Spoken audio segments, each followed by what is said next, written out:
All right, welcome back to The Independents. We're not getting any younger here, so we got to get to it, people.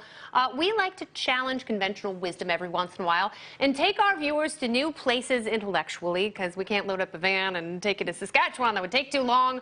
So here's a question for you. Is it possible that sweatshops are actually good? Yes, horrible, awful sweatshops. The word itself, sweatshop, it evokes terrible images of poor people and children suffering in third world countries, slaving away in awful conditions to make products for us selfish Americans. Thank you. What? But is that idea all wrong? Joining us is Benjamin Powell. He's the author of Out of Poverty, Sweatshops in the Global Economy. Benjamin, welcome.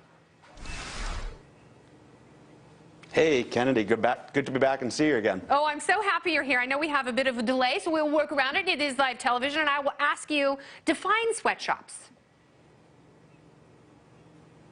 Yeah, I think we have to be very clear what we're talking about from the outset. So we're talking about places with very poor working conditions, as us normal Americans would experience it, very low wages by our standard, maybe children working, places that might not obey local labor laws. But there's a key characteristics of the type of ones I want to talk to you about tonight, Kennedy, and that's that they're places where people choose to work, admittedly from a bad set of other options. But the fact that they choose them has important consequences, I think, both morally and in our positive analysis of the role that these things play. This is separate from slave labor. If we're literally using the threat of coercion to make somebody work there, that is slave labor. Boycotting the products are the appropriate solution to it, but not for this other type of sweatshop that just have these bad conditions and low wages. All right, you say it's not coercive, but what if someone has no other choice? What if this is the only decent wage they could make when they're sitting, I mean, literally slaving over a sewing machine, using their fine motor skills for hours and hours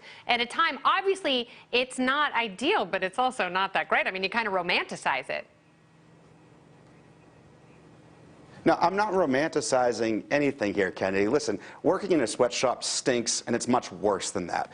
But recognizing that it's the best available option to them now has important implications, because the last thing we should want to do as people in the first world who care about these people is take away their least bad option and then throw them into the even worse alternatives, which is often subsistence agriculture, informal service sector work, places that pay much less, where poverty is much more pervasive. These sweatshop jobs, as undesirable as they are the first rung on the ladder out of extreme poverty, both in our own history and in the countries around the world today.